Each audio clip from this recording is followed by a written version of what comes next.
बिस्मिल्लाहिर्रहमानिर्रहीम। व्यूवर्स, आप देख रहे हैं M2M उर्दू। मैं हूं सदीक साजिद, प्रोग्राम है जमहूर की आवाज़। आज पूरी पाकिस्तानी कौम बाहर निकली और अपने शहदा को खराज अकीदत पेश किया। यौम तकरीम शहदाए पाकिस्तान कौमी जोशो जज्बे के साथ मनाया गया। शोबाए ज़िंदगी का कोई तबका ऐसा नहीं था जो इसमें शामिल ना हुआ हो। हमारे सियासतदान, हमारी अस्करी क़यादत, सिविल सोसाइटी, इंतज़ामिया, तलबा, असातिज़ा, इंजीनियर्स, साइंसदान, फ़ौजी जवान, पुलिस, मैं कहता हूँ जिसको भी आप मर्ज़ी नाम दें, आज उन्होंने बाहर निकल के और अपने शोहदा के साथ इजहार यकजहती करके उनको खराज अकीदत पेश करके ये साबित किया कि हम जिंदा कौम हैं। हम अपने शोहदा की तकरीम पर, उनकी तहफ़्फ़ुज़ पर कोई आँच नहीं आने देंगे। जिन लोगों ने 9 मई किया वो तारीख़ में एक स्याह बाब के तौर पर, एक तारीख़ दौर के तौर पर याद रखे जाएंगे। शोहदा के लवाहिकीन और वुरसा, और ये कौम उनको भूलेगी नहीं। लेकिन आज जो मरकज़ी तकरीब हुई GHQ में, chief of the army staff general Syed Asim Munir मेहमान खुसूसी थे। फूलों की चादर चढ़ाई, फातिहा खानी की, दुआए मग़फ़िरत की शोहदा के लिए।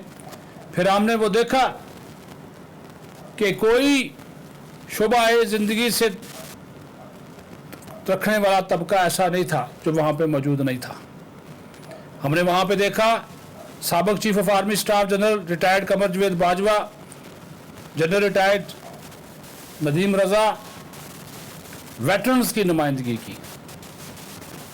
हमने मुफ्ती मुनीबुर रहमान को देखा, मौलाना अब्दुल खबीर आज़ाद को देखा, अल्लामा आरिफ वाहिदी को देखा, सैयद यासीन को देखा, हमने अंसार बरनी को देखा, इशरत फातिमा को देखा।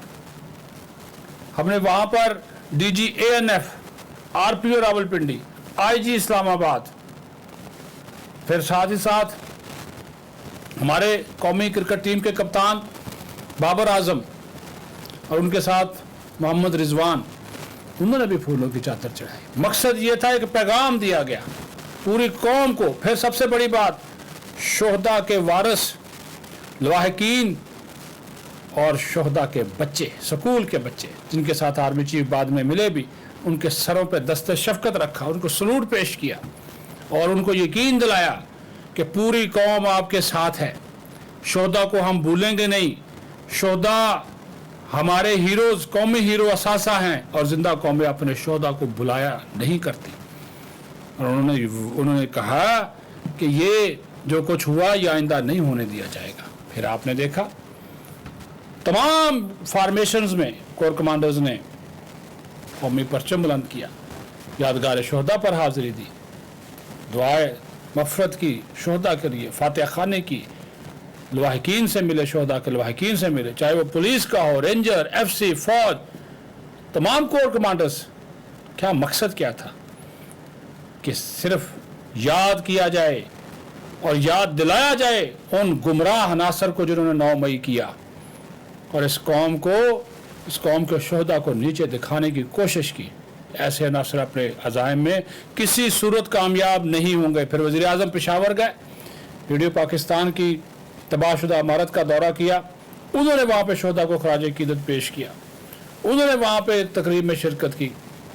यानी कि सिविल अस्करी क़यादत एक जगह पे हमें नज़र आई और मैसेज बहुत क्लियर है कि जनाब, जो जिंदा कौमें अपने मोहसिनों को, अपने शोहदा को, अपने गाजियों को भूल जाती हैं, उन कौमों का कोई वजूद नहीं होता। ये कुर्बानियाँ, ये वतन, ये इस्तेहकाम, ये अमन, ये खुशहाली, ये तरक्की, ये सब इन शोहदा की कुर्बानियों की बदौलत है। कितने ही आपने मनाजर देखे, हमारे वो फौजी जवान जो माजूर हो गए, उनके पैगामात आप देख लें, उनका जज्बा देखें, उनकी जिंदा दिली देखें। ये उन लोगों के मुंह पे थप्पड़ है जिन्होंने इनकी यादगारों को रौंदा, इनके मुजस्मों की बेहुरमती की। लेकिन शहीद जिंदा होता है। अल्लाह ताला फरमाता है ना कि शहीद मरता नहीं है, वो जिंदा होता है, और उसका जो अजर होता है अल्लाह ताला उसका अजर देता है। तो ये जो किया गया तहरीक इंसाफ के शरपसंदों की जानिब से, ये इंसाफ का निज़ाम तो उनको कटहरे में लाएगा, लेकिन अल्लाह के यहाँ भी उनके लिए माफ़ी नहीं होगी कि उन्होंने शोहदा के साथ ये सब किया। तो आज पूरी कौम ने बाहर निकल के ये साबित कर दिया कि हम अपने शोहदा के साथ हैं, और शोहदा के खून से गद्दारी, इस वतन से गद्दारी, इस रियासत से गद्दारी है, क्योंकि उन्होंने अपने खून की एक एक बूंद से यहाँ पे खुशहाली और अमन और इस्तेहकाम को यकीनी बनाया है। इंशाअल्लाह पाकिस्तान कायम व दायम रहेगा, और हम अपने शोहदा को इसी तरह ख़राज अक़ीदत पेश करते रहेंगे, क्योंकि हमारे सरों का ताज हैं, हमारे माथे का झूमर हैं। अफ़वाज पाकिस्तान जिंदाबाद, पाकिस्तान पाइंदाबाद।